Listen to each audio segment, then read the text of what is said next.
Hi friends, welcome to ஜோதிமா சமையல். இன்றைக்கி நம்ம வீடியோவில் என்ன பார்க்க போகிறோன்னா, ஒரு அருமையான மீன் குழம்பு தான் பார்க்க போகிறோம். இப்போ ஒரு கடாயை வச்சுருக்கேன். அதில் வந்து நல்லெண்ணெய் கொஞ்சம் ஊற்றிக்கலாம். நல்லெண்ணெய் ஊற்றி செய்யும்போது இன்னும் டேஸ்ட்டு சூப்பராக இருக்கும். நான் இன்றைக்கி லோகு மீன் தாங்க எடுத்திருக்கேன். ஒவ்வொரு மீனும் ஒவ்வொரு மாதிரி இருக்கும், ஒவ்வொரு டேஸ்ட்டு கொடுக்கும். இன்றைக்கி நான் வந்து லோகு மீன் எடுத்திருக்கேன். அதுக்கு என்னென்ன போட்டு குழம்பு வைக்கலான்னு பார்க்கலாம். சூப்பராக இருக்கும். இந்த மீன் குழம்புல பல வகை இருக்குது, ஒவ்வொன்றும் ஒவ்வொரு விதமாக இருக்கும், டேஸ்ட் கொடுக்கும். இன்றைக்கி நம்ம எப்படி செய்கிறதுன்னு பார்க்கலாம். பாருங்கள், நல்லெண்ணெய் நல்லா காஞ்சிருச்சு. இப்போ வந்து ஒரு 1/4 டீஸ்பூன் வந்து ஜீரகம் போட்டுக்கலாம். அப்புறம் ஒரு 1/4 டீஸ்பூன் வந்து வெந்தயம் போட்டுக்கலாம். இது வந்து தாளிப்பு வடகம் வந்து நான் கொஞ்சம் போட்டுக்கிறேன். தாளிப்பு வடகம் போட்டு ஒரு தடவை நீங்கள் மீன் குழம்பு வச்சு பாருங்கள், சூப்பராக இருக்கும், டேஸ்ட்டும் அருமையாக இருக்கும். இன்றைக்கி எப்பயுமே நீங்கள் மீன் குழம்புக்கு கடுகு தும்பருப்பு போடாதீங்க, அது டேஸ்ட்டே நல்லா இருக்கிறதில்ல. இப்போ பாருங்கள், நல்லா செவந்துருச்சு. இப்போது பாருங்கள், ஒரு கை நிறைய சின்ன வெங்காயம் அம்மியில் வச்சு நசுக்கி வச்சுருக்கேன். நீங்கள் இடுகு உரல் இருந்தாலும் நல்லா போட்டு இடித்து வச்சுக்கோங்க. இந்த மாதிரி இடித்து போடும்போது கட் பண்ணி போடுறது ஒரு சுவையாக இருக்கும், இந்த மாதிரி போடும்போது ஒரு சுவையாக இருக்கும். இதுலேயே கருவேப்பிலை இருக்குது, அப்படியே சேர்த்து நான் போட்டு நல்லா வதக்கி எடுத்துக்கலாம். வாசனை இப்பயே பாருங்கள், இந்த வடகம் வாசனை அப்படி வரும். இதில் தட்டி வச்ச வெங்காயம் போடும்போது நல்லா வறுத்து எடுத்துக்கிட்டிங்கன்னா சூப்பராக இருக்கும். நல்லா வதங்கிட்டோம். இப்போ பாருங்கள், நல்லா வெங்காயம் வதங்கிடுச்சு. நல்லா பாருங்கள், கலர் அந்த வடகம் போட்டதுனால நல்ல வாசனையும் கலரும் மாறும், சூப்பராக இருக்கும். இப்போ வந்து இந்த 2 தக்காளி வந்து மிக்சியில் போட்டு அடித்து வச்சுருக்கேன், அதை ஊற்றிக்கலாம். ஏன்னா பீஸாக கட் பண்ணி அது வதங்குற வரைக்கும் வெயிட் பண்ணுறத விட மீன் குழம்புக்கு வத்த குழம்புக்கெல்லாம் நீங்கள் இந்த மாதிரி தக்காளியை அரைச்சி ஊற்றிடுங்க. 2 தக்காளியை நல்லாயிருக்கும், ஃப்ளேவர் சூப்பராக இருக்கும். தக்காளியும் நமக்கு அந்த தோலாக தெரியாது. இது நல்லா பச்சை வாசனை போகிற வரைக்கும் நல்லா வதங்கட்டும். இப்போ பாருங்கள், வெங்காயம் தக்காளி நல்லா வதங்கிடுச்சு. இப்போது இந்த டைமில் நம்ம வந்து மஞ்சத்தூளுக்கு ஒரு 1/4 டீஸ்பூன் போட்டுக்கலாம். அப்புறம் நம்ம வீட்டில் அரைச்ச குழம்பு மிளகாய்த்தூள், அது ஒரு 4 டேபிள் ஸ்பூன் போட்டுக்கலாம். ஏன்னா நம்ம குழம்புக்கு வேறு எந்த பவுடரும் போடுறதில்ல, இது மட்டும்தான்.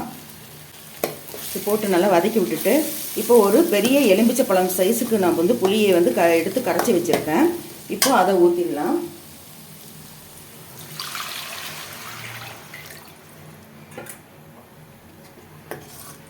அவ்வளோதாங்க, மீன் குழம்பு ரெடி. இன்னும் மீன் போட்டு ஒரு 5 நிமிஷம் வச்சு வேக வச்சு எடுக்கிறது தான். இந்த குழம்பு தூள் இருந்தால் போதும். நம்ம நான்வெஜ்ஜுக்கு வெஜிடேரியனுக்கு எதுக்கு வேணாலும் யூஸ் பண்ணலாம். இப்போ இந்த குழம்புக்கு தேவையான அளவு உப்பு போட்டுடலாம். போட்டு இது கொஞ்சம் நேரம் நல்லா கொதிக்கட்டும். இப்போ பாருங்கள், குழம்பு நல்லா திக்காகிடுச்சு, நல்லா கொதிச்சு வந்து திக்காக இருக்குது பாருங்கள். இந்த அளவுக்கு வந்துருச்சு. எண்ணெய் ஊற்றின எண்ணெயும் மேலே மிதக்கிட்டு வருது. இப்போ வந்து நம்ம கழுவி சுத்தப்படுத்தி வச்ச லோகு மீனுங்க. இது எங்கள் ஊரில் வந்து லோகு மீனுன்னு சொல்லுவோம். இது வந்து குழம்புக்கு வந்து அவ்வளோ சூப்பராக இருக்கும் இந்த மீன். இந்த மீன் தான் இப்போ வந்து குழம்பு வைக்க போகிறேன். சூப்பராக இருக்குது இந்த குழம்பு. இதில் மீன் வைக்கும்போது வறுத்தாலும் சூப்பராக இருக்கும், குழம்பு வச்சாலும் சூப்பராக இருக்கும். இப்போ இதெல்லாம் வந்து போட்டு ஒரு 2 நிமிஷத்தில் மூடி வச்சு எடுத்துடலாம். ஏன்னா ரொம்ப நேரம் வந்து கொதிக்க விடக்கூடாது. ஒவ்வொருத்தர் வந்து மீனில் குழம்புல போட்டு நல்லா கொதிக்க விடுவீங்க, அது வந்து கரைஞ்சிரும். இப்போ இந்த மாதிரி எல்லாம் போட்டு ஒரு 2 நிமிஷம் வந்து கொதிக்கட்டும். பாருங்கள், திக்னஸாக இருக்குது. இந்த திக்னஸ் இருக்கும்போது போட்டிங்கன்னா தான் கரெக்டாக இருக்கும். 5 நிமிஷத்தில் வச்சிடலாம். இப்போல்லாம் குழம்பு எங்களுக்கு வீட்டில் அவ்வளோ சீக்கிரம் ஆகிடுது. ஏன்னா அந்த மசாலா இந்த மசாலான்னு எதுவும் அரைக்க வேண்டியதில்லை. இப்போ இது வரை மூடி வச்சு 2 நிமிஷம் இருக்கட்டும். இப்போ பாருங்கள், போட்டு வந்து 2 நிமிஷம் கூட ஆகலை.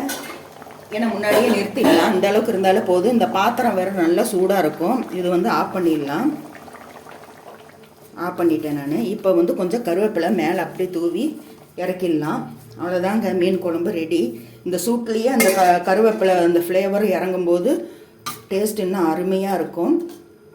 இப்போ பாருங்கள், 1 நிமிஷத்துக்கு மேலே தான் இருக்கும். இன்னும் கொஞ்சம் நேரம் இந்த சூட்லேயே இருந்து கொஞ்சம் ஆறின வாட்டி சாப்பிட்டிங்கன்னா குழம்பு அப்படியே அருமையாக இருக்குங்க. தேன் போல் இன்றைக்கும் இந்த மீன் குழம்பு. இது போல் நீங்களும் செஞ்சு பாருங்கள். ரொம்ப கிண்ட வேணாம். நல்லா வந்து தட்டையாக இருக்கிற கரண்டி போட்டு கிண்டினீங்கன்னா மீன் வந்து உடையாமல் கிடைக்கும். இப்போ மறக்காமல் ஜோதி அம்மா சேனலை சப்ஸ்கிரைப் பண்ணிவிட்டு பாருங்கள். வியூவர்ஸ் நிறைய பேர் சப்ஸ்கிரைப் பண்ணாமல் பார்க்குறீங்க, லைக்கும் பண்ணுறதில்ல.